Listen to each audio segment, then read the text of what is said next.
الحمد للہ وحدہ لا شریک لہ والصلاۃ والسلام علی من لا نبی بعد۔ جی بھائی زکریا ابھی بھائی طلحہ کے گھر میں تھے، ان کا کھانا بھی کھایا، ماشاءاللہ بیٹھے نشست بھی ہوئی۔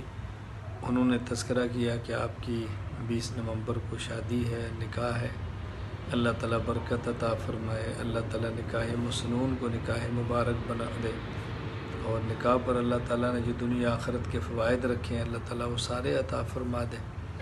رسول اکرم صلی اللہ علیہ وسلم کی مبارک سنت ہے، سنت کے موقع پر سنت کا خیال کرنا چاہیے تاکہ نکاح سنت کے مطابق ہو، رخصتی سنت کے مطابق ہو، سارے احوال سنت کے مطابق ہوں۔ جب فریقین سنت کا خیال کرتے ہیں تو آگے نسلیں اللہ تعالیٰ نیک عطا فرماتے ہیں۔